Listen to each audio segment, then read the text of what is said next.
It was the first snowfall of December when the letter arrived.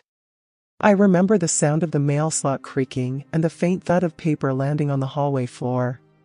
At first, I paid it no mind. My focus was on the mountain of schoolwork spread across the dining table and the faint hum of carolers rehearsing on the street below. Christmas was weeks away, and I hadn't yet summoned the energy to feel festive. The envelope was unremarkable at a glance, its edges frayed, the parchment yellowed and slightly brittle, as though it had been carried across decades. There was no return address, only my name scrawled in a looping, antiquated script. Curiosity tugged at me. I turned it over in my hands, noticing a faint wax seal on the back, its emblem resembling horns encircling a serpent-like shape. It cracked as I opened it. Inside was a single sheet of paper, folded neatly, with words inked in the same peculiar hand.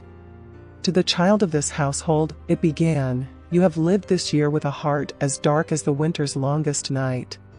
Each choice, each moment of thoughtlessness, has been recorded." A list followed, small infractions, half forgotten. A late-night quarrel with my sister over a misplaced sweater. A broken ornament swept under the sofa instead of owned up to. Even incidents I hadn't realized were wrong, leaving the garden gate open, allowing the neighbor's dog to wander into the woods. The specificity unnerved me. At the bottom, the signature stood stark, Krampus. I almost laughed, setting the letter aside on the kitchen counter. It had to be some kind of joke. Perhaps one of my classmates playing an elaborate prank, though how they could have known about the garden gate was beyond me. The snow continued to fall as the day stretched into evening. I turned the matter over in my mind as I ate dinner alone, the rest of my family out for a local Christmas market. By the time night had cloaked the street in quiet, I had nearly convinced myself to forget about it altogether. It wasn't until I stepped outside to take the bins to the curb that I noticed the footprints. Deep, deliberate impressions in the snow, leading up to our porch and back down the street. The tracks were far too large to belong to any neighbor, and they seemed uneven, as though left by someone with an ungainly gait, or something. A wind swept through the air, carrying with it the distant sound of bells, not cheerful and melodic, but hollow, as though wrung from something ancient and rusted. I looked back at the house, where the letter still sat on the counter. For the first time that evening, my confidence faltered. The bells seemed closer now, faintly overlapping with the crunch of snow beneath invisible steps. I stepped backward, fumbling for the door handle, shutting myself inside with a force that rattled the glass. I locked it. Then I locked the others, the back door, the side gate, even the windows. When I returned to the kitchen, the letter was gone. I slept little that night. Every creak of the house, every groan of the old pipes, felt sharper, more deliberate. I told myself it was the winter settling into the bones of the building, but the thought didn't soothe me. The disappearance of the letter gnawed at me, refusing to be rationalized. When morning came, I ventured out to inspect the footprints again. To my astonishment, they were gone. Not blurred by snow or fading into the distance, gone, as if erased. Only smooth, untouched frost stretched across the path leading to our porch. But there was something else now. Hanging from the iron railing by a length of tattered string was a small sack, coarse and dark, no larger than my fist. It swayed slightly in the breeze, though the air around me was eerily still. I pulled it down and turned it over in my hands, feeling its uneven weight. Inside, I found a bundle of twigs, brittle and blackened, tied together with a strip of crimson cloth. It was crude, almost like a child's craft project, except for the smell. The sharp, acrid scent of scorched wood clung to it, mingled with something metallic, something too faint to name. As I held the bundle, a sensation crept over me, a heavy stillness, as though the very air around me held its breath.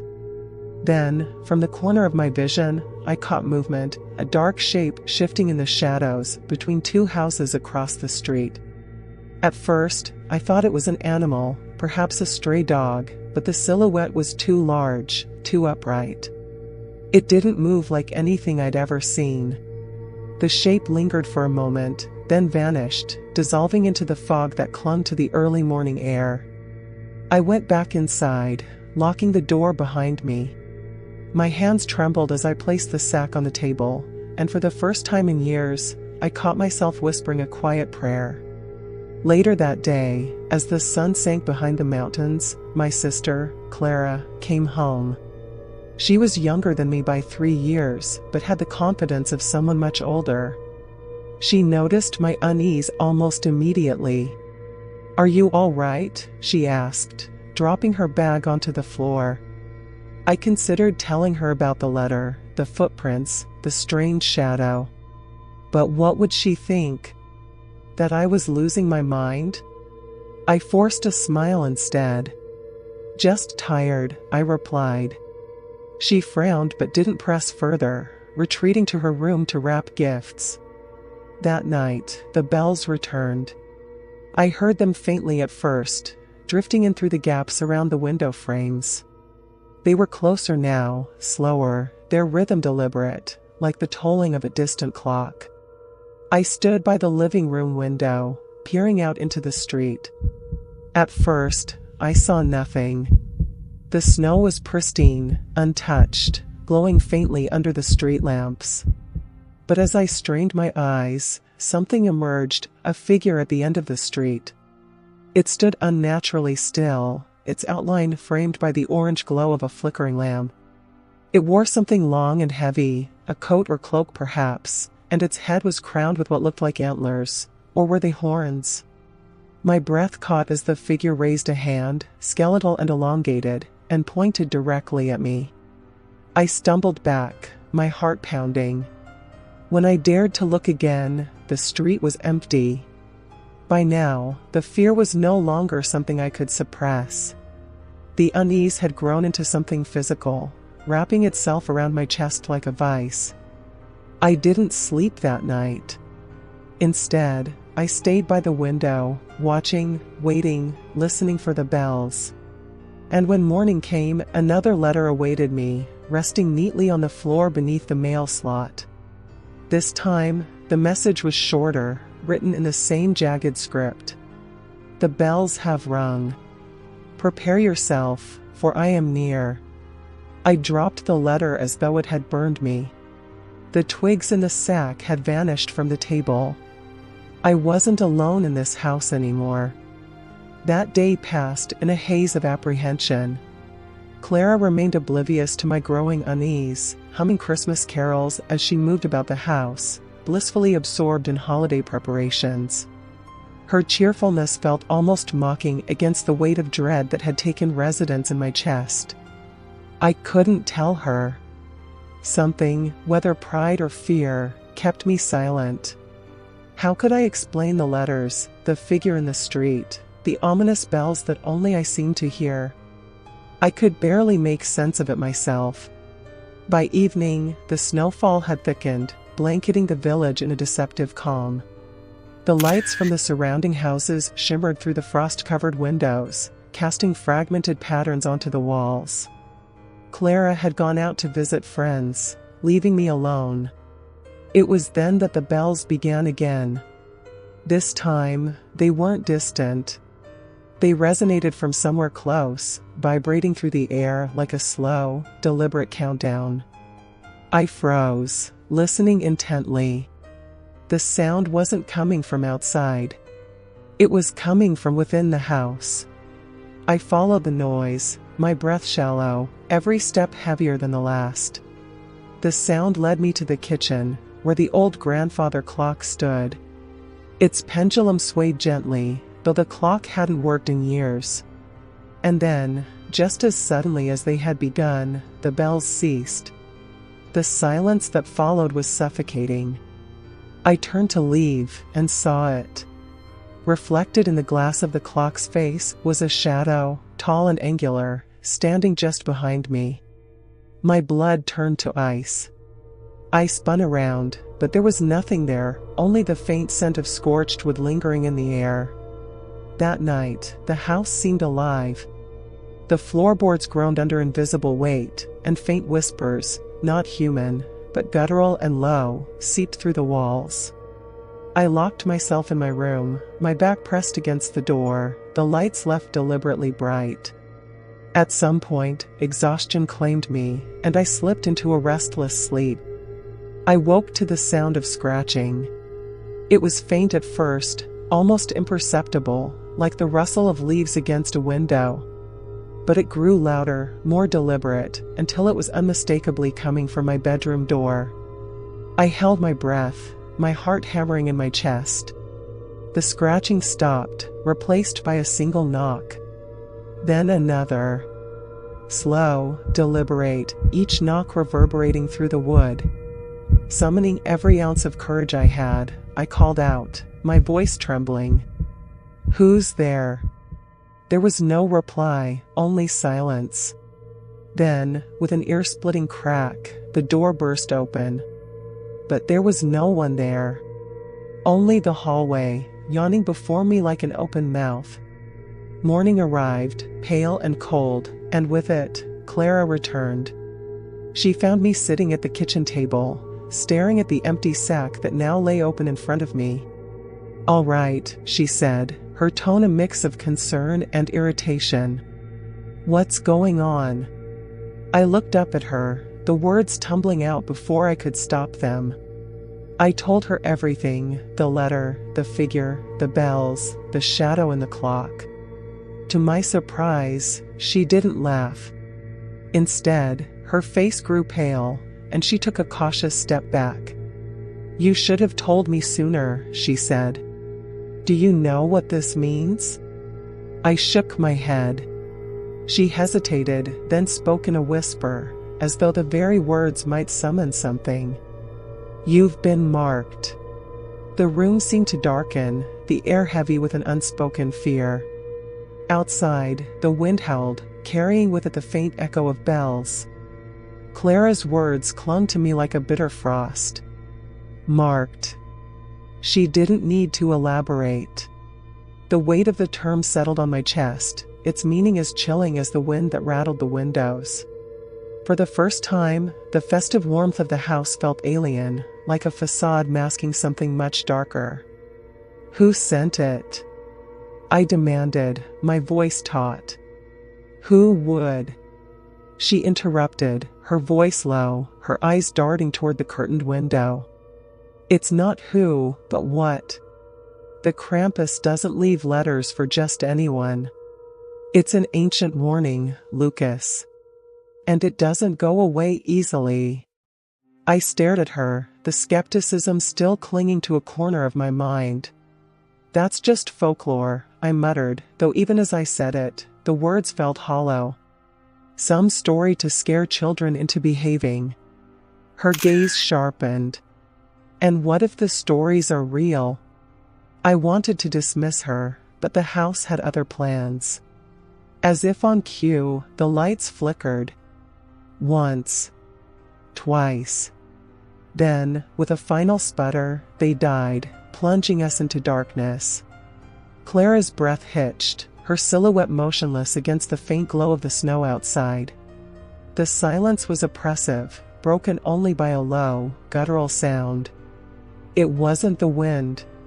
We didn't speak as we lit candles, their flickering light casting distorted shadows onto the walls.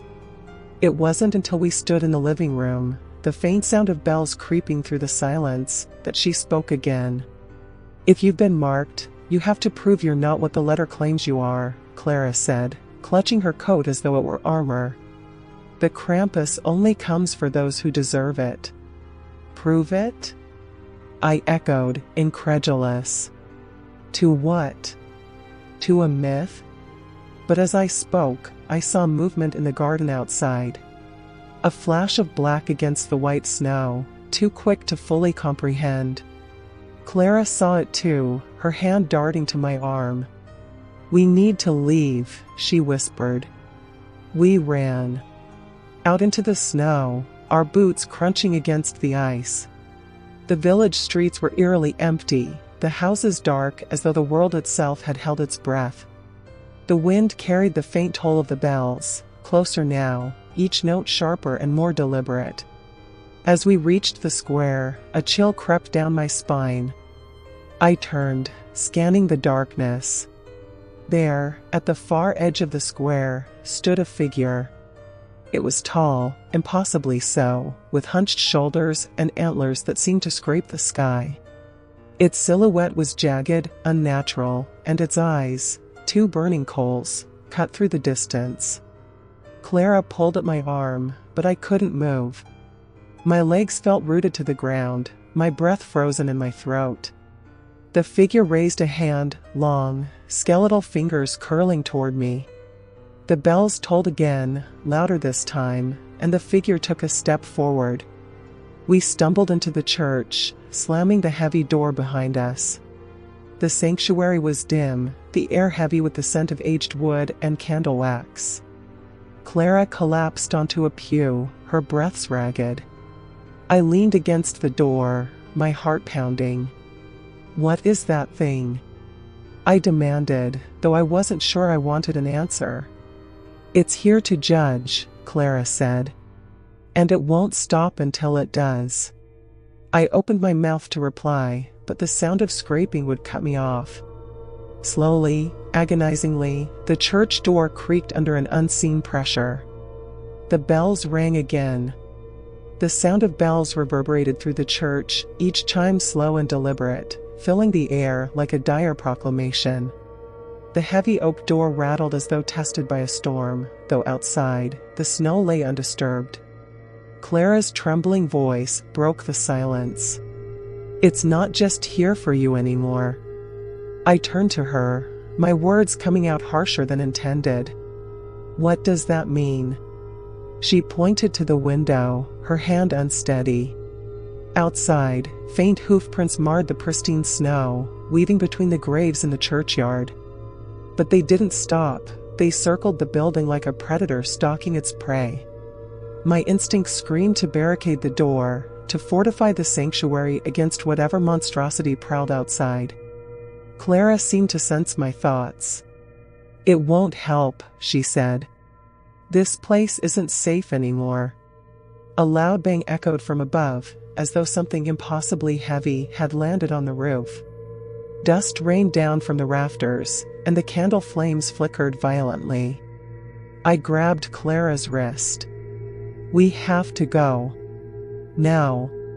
The side door opened to a narrow alley, cloaked in shadows cast by the moonlight. The cold stung my face, each breath leaving a plume of mist as we hurried through the labyrinthine streets of the village. The bells followed us, their mournful toll growing louder, closer. With every turn, I felt the unseen force closing in, its presence a palpable weight pressing against my back. "Where are we going?" Clara gasped. "Somewhere it can't follow," I replied, though the words felt empty. If this thing was what she claimed, a creature of judgment, where could we hide? We reached the forest at the edge of the village, its skeletal trees silhouetted against the snow. The air felt heavier here, the world muted as though even nature feared to make a sound. Clara hesitated at the tree line. "This isn't safe." "Nothing is," I snapped, pulling her forward. The forest enveloped us in darkness, the faint light of the moon barely penetrating the canopy. Our footsteps crunched against the snow, each sound magnified in the oppressive silence. The bells rang again, impossibly close. I turned, my pulse hammering. There it was, closer now, its towering form partially obscured by the trees. The antlers seemed to shift, blending into the twisted branches, and its burning eyes locked onto mine. "Run," I whispered, shoving Clara forward. The chase was relentless. The creature moved with unnatural speed, its stride silent despite its size. It wasn't merely pursuing, it was hurting us, forcing us deeper into the woods. Branches clawed at my face, my legs burning as we stumbled through the snow. Clara tripped, crying out as she hit the ground. I skidded to a halt, grabbing her arm. "Get up." Before she could move, the bells tolled again, deafeningly loud. The creature emerged from the shadows, its full form illuminated by the faint moonlight. It was worse than I had imagined. Its body was emaciated, the skin taut over its bones, and its face, if it could be called that, was a grotesque amalgamation of beast and man. The scent of decay wafted through the air as it raised a clawed hand, pointing directly at me.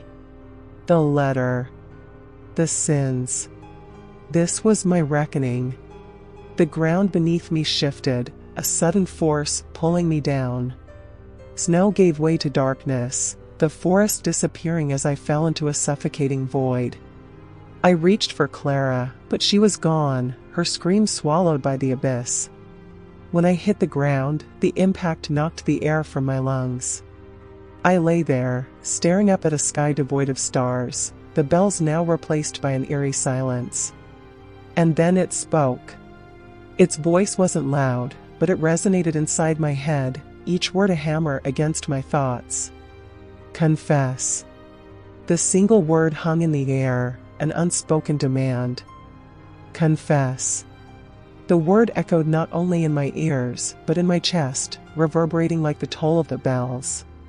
I pushed myself to my knees, my breath ragged. The creature stood before me, motionless yet alive with dreadful intent. The flames in its eyes flickered, reflecting something deeper than malice, an ancient authority, an inevitability.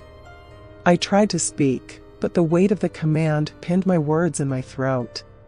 The sins listed in the letter flashed through my mind, each moment sharper, more vivid than memory had any right to be. Lies told and selfishness. Betrayals small and large. Each one dragged at my soul like stones tied to my limbs. My voice cracked, barely audible. I don't know what you want from me. The creature tilted its head, the movement unnervingly human. Its clawed hand gestured, and the darkness around us shifted. Shapes began to form in the void, figures I recognized. There was Mrs. Altman, my elderly neighbor, struggling to carry her groceries last winter while I passed her by, pretending not to see.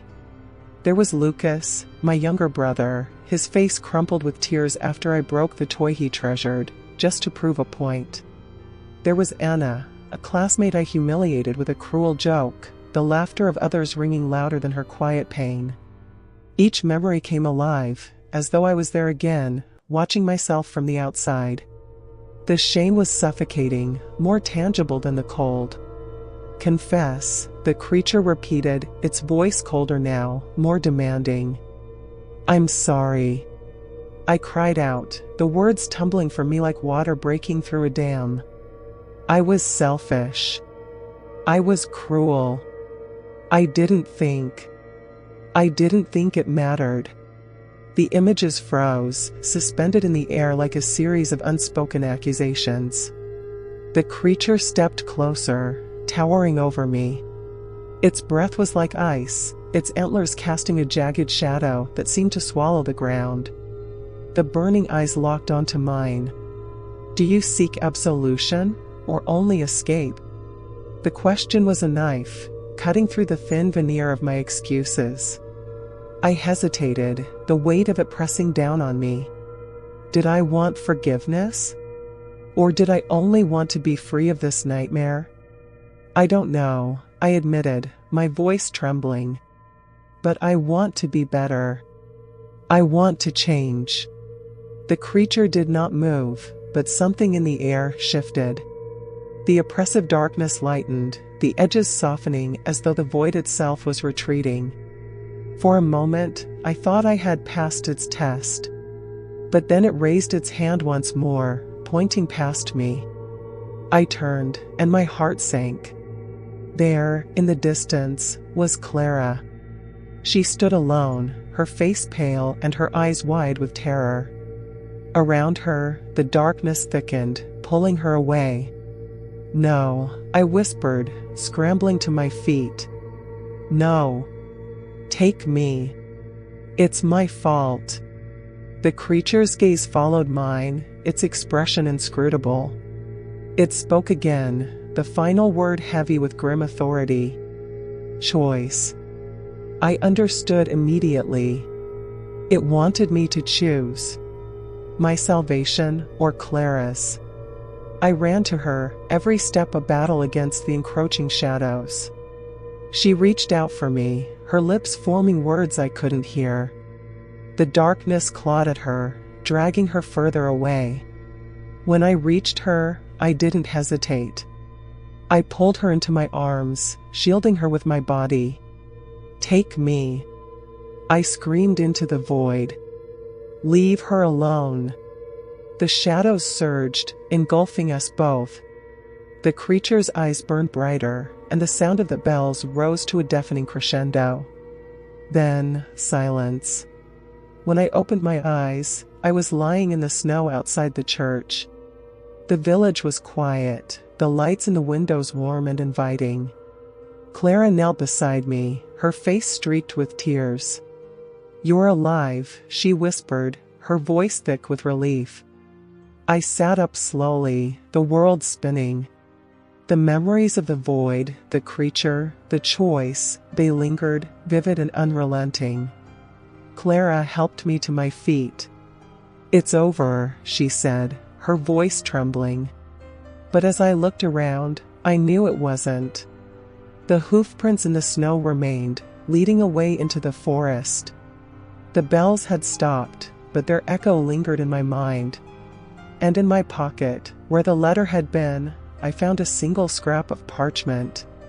One word was scrawled in jagged, unfamiliar script. Redeemed. As we walked back to the village, I couldn't help but glance over my shoulder, half expecting to see those burning eyes watching from the trees.